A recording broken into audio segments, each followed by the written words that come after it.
عشان السؤال ده جه كتير وكذا شكل، فحبيت اعمل لك فيديو مهم جدا خاص بيه. فيديو هسميه الخلاصه زيتونه زبده. المهم ان هو فيديو هيلم لك كل المعلومات وكل الاسئله اللي بتدور في دماغك بخصوص الموضوع ده. فمن غير ما نلوك كتير، يلا بينا نخش على التفاصيل. صلي على النبي ويلا بينا. السلام عليكم ورحمه الله وبركاته. وان كان معاك رغيف سخن هاته. السنه التحضيريه، سنه اللغه، السنه التمهيديه، سنه الاعدادي، السنه ما قبل الدراسه، السنه كل الكلام دوت بيتقال على السنه الاولى اللي بتكون قبل الدراسه بتاعه التخصص بنفسه. فلو انت هتسافر او تدرس في روسيا او تدرس في اي دوله اوروبيه، غالبا هتكون محتاج السنه دي، وهي سنه انك بتدرس فيها لغه علشان تاهلك ان انت تخش تخصص بعد كده باللغه اللي انت هتدرسها. يعني وليكن مثلا لو رايح المانيا، بتاخد السنه ديت سواء كانت في مصر او في المانيا، وبعد كده بتخش هناك لان انت مثلا هتخش طب او هتخش هندسه او هتخش اي تخصص من التخصصات هتدرسه بالالماني. فخلونا نطرح بعض الاسئله اللي جات لي واللي بتتسالني كتير جدا عن الموضوع دوت ونفهم بكل بساطه. اول حاجه، ايه هي السنه التحضيريه؟ السنه التحضيريه هي السنه الاولى ما قبل دراسه التخصص، وبتكون دراسه اللغه وبعض مواد التخصص. كم مده دراسه التحضيري؟ مده دراسه التحضيري بتختلف على حسب ميعاد وصولك. هي السنه الدراسيه نفسها بتبتدي من شهر 9 او شهر 10 على حسب الجامعات، ولكن نفترض ان هي مثلا في شهر 10، فانت لو وصلت 1/10 هتبتدي مع بدايه الدراسه، بيحطوك في جروب او في مجموعه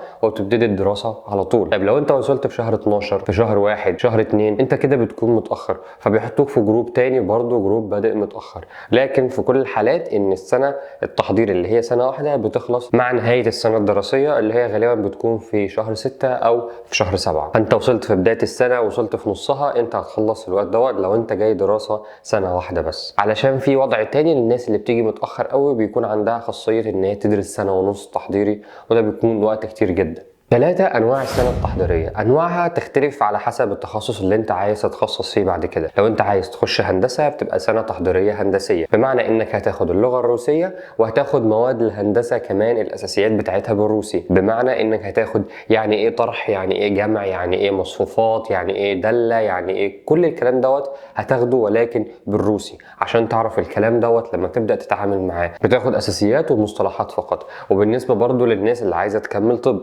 بيبداوا معاهم في مواد الكيمياء والاحياء، بيبداوا يدرسوا المصطلحات العلميه اللي موجوده بالروسي. يعني ايه جسم، يعني ايه راس، يعني ايه امعاء، يعني ايه بطن، يعني ايه يعني ايه المركب العضوي دوت، يعني ايه ميه، يعني ايه كلور، يعني ايه مش عارف ايه. كل الكلام دوت بتاع الكيمياء والاحياء برضه بيدرسوه بالروسي. ولو انت هتخش ادبي مثلا او هتخش تخصص من التخصصات الادبيه، بيكون برضه عندك حاجات زي كده، بتدرس تاريخ او بتدرس جغرافيا، برضه مصطلحات ونفس الكلام. السؤال الرابع، هي السنه التحضيريه دي لازمه للكل ولا مش لازمه؟ السنه التحضيريه لازمه بالضروره لاي حد هيكمل بالروسي، وفي ناس هتكمل بالانجليزي، ولكن احنا دلوقتي بنتكلم عن الناس اللي هتكمل بالروسي لازم ليهم سنه تحضيريه. بالمناسبه صحيح، لو عايزين نعمل فيديو عن الدراسه بالروسي والانجليزي وايه الفرق ما بينهم وايه الافضل، يا ريت تكتبوا تحت في الكومنتات، وان شاء الله نعمل فيديو قريب على الموضوع ده. لو لقيت ان الموضوع عليه اقبال هنعمل فيديو قريب باذن الله. السؤال الخامس، طيب قانونيا وفعليا ورسميا، لو انا مش داخل روسي، لو انا مش داخل تخصص بالروسي، داخل تخصص بالانجليزي،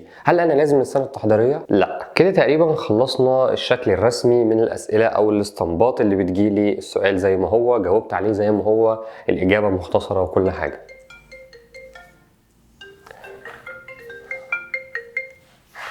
يا ريس السلام عليكم.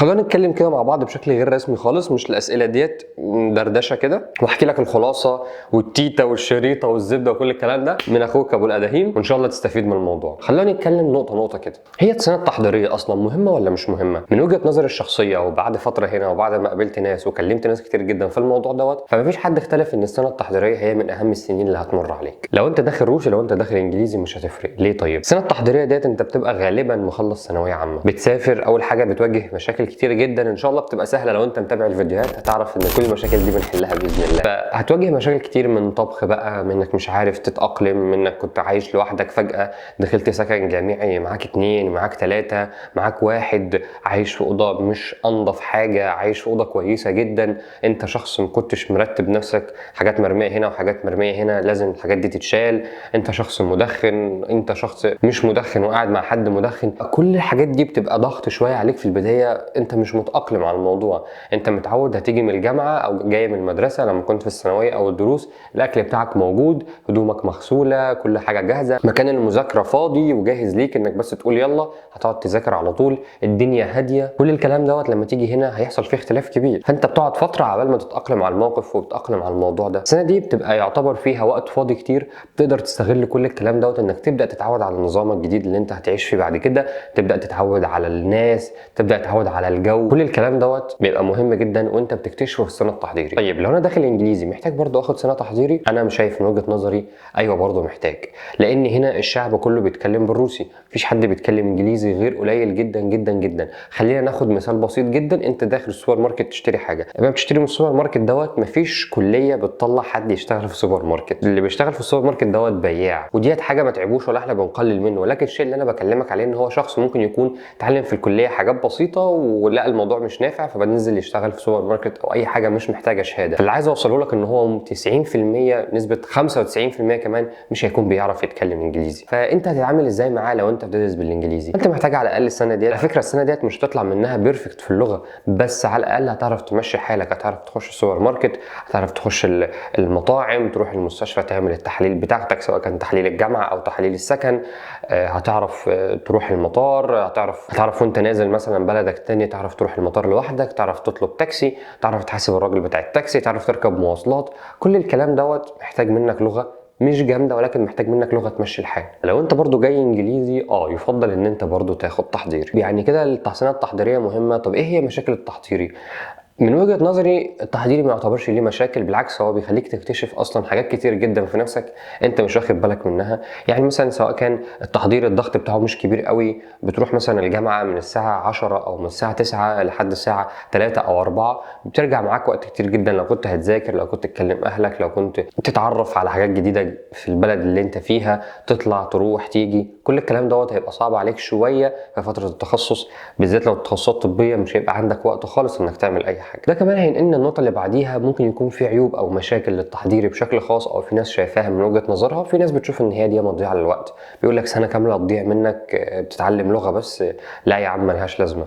طيب ما هو انت مش بتتعلم بس لغة، انت السنة دي بتتعلمها في قلب البلد اللي انت فيها. عشان كده ناس كتير تقول لك هاخد تحضيري في مصر، او ان انا اخده اونلاين او اي حاجة زي كده، ولا اخده في الدولة اللي انا رايحها. لا، خده في الدولة اللي انت رايحها. انت بتتعلم بتنزل تمارس، بتتعلم بتنزل تمارس، فانت بتطبق اللي انت بتتعلمه. فطبيعي ان انت يكون عندك خبرة ومعلومات واكسنت، او اللي هي ويكون عندك اكسنت، او يكون عندك اكسنت، او اللي هي الاكسنت بالانجليزي، النطق للكلمات يكون صحيح او يكون مقارب جدا، تعرف تتعامل مع الناس وتفهم وتتفهم بسرعه. انا مش شايفها بصراحه مضيعه للوقت، ولا شايف ان هي سنه رايحه، بالعكس هي سنه بتفيدك كتير جدا، وانا بصراحه استفدت منها كتير. نصيحه يعني، والناس كتير جدا كلمتهم في الموضوع دوت نفس الكلام، متفقين معايا في النقطه دي، ان هم استفادوا حاجات كتير واكتشفوا حاجات كتير في نفسهم هم ما كانوش يعرفوا عنها اي حاجه. وبكده تقريبا نكون غطينا السنه التحضيريه من كل الجوانب. اتمنى ان الفيديو يكون عجبك، ما تنساش لايك وسبسكرايب عشان الخوارزميات الجميله تبدا تحبنا وتتفاعل معانا. يوتيوب في روسيا مش مدعم قوي، فمحتاجين دعمكم اكتر الفتره اللي جايه. وبس يا سيدي، ما تنساش تبعت الفيديو لحد من صحابك وتقول له السنه التحضيريه فهمنا دنيتها ماشيه ازاي اهو، مش هنقع في مشاكل ان شاء الله. طول ما انت بتتابع القناه وتشوف فيديوهات اول باول ان شاء الله مفيش مشاكل. وبس، سبحانك اللهم وبحمدك، اشهد ان لا اله الا انت، استغفرك واتوب اليك، والسلام عليكم ورحمه الله وبركاته.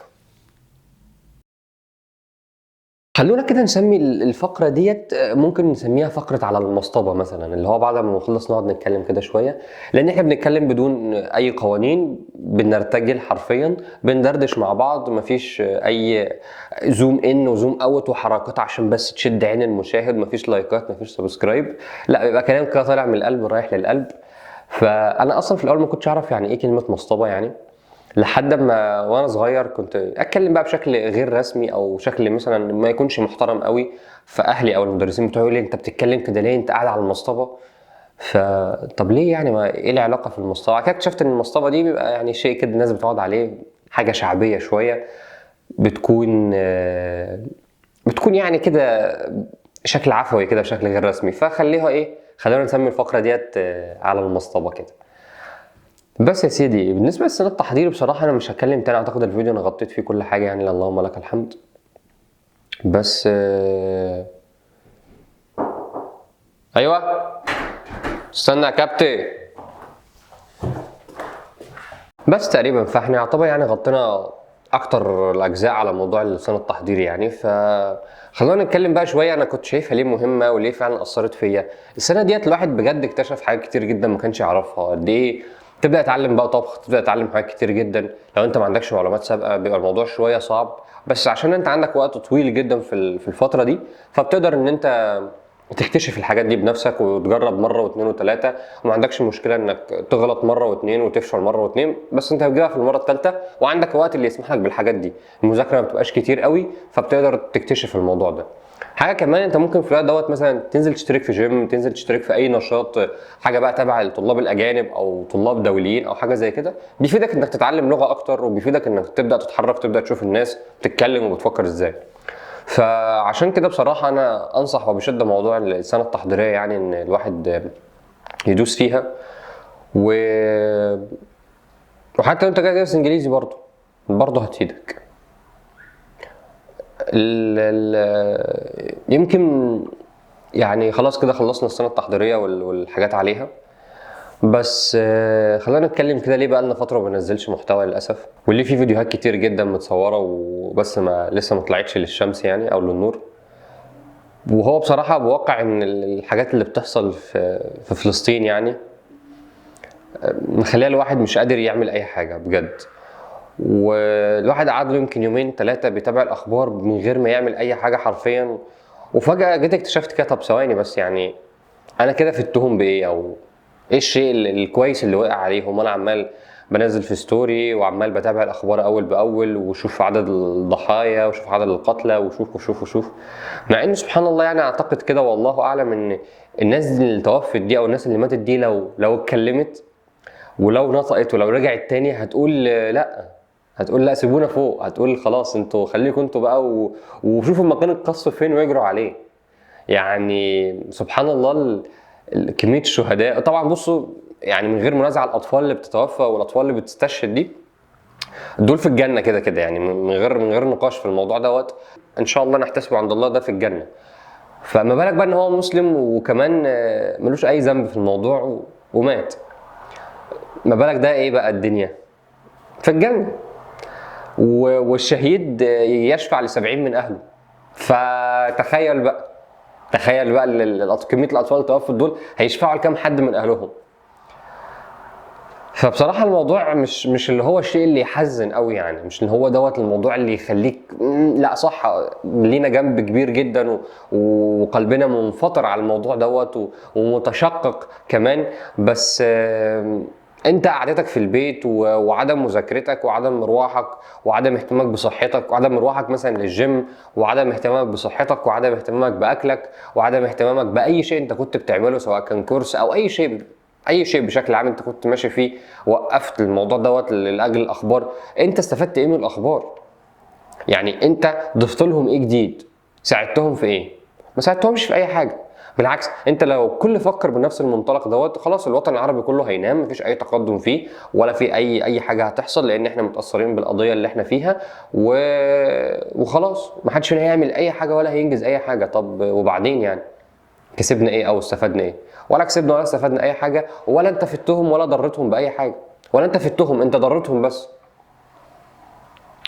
ف قلبنا معاهم وبندعي لهم. طبعا بندعي لهم وبنفكر فيهم كل شويه، بس الحياه مش هتقف على الموضوع دوت. احنا منتظرين ان هو يتحل عن طريق مساعدات ومساهمات لا مش مفيش الكلام ده. الموضوع دوت مش هيحصل دلوقتي الا بامر من الله.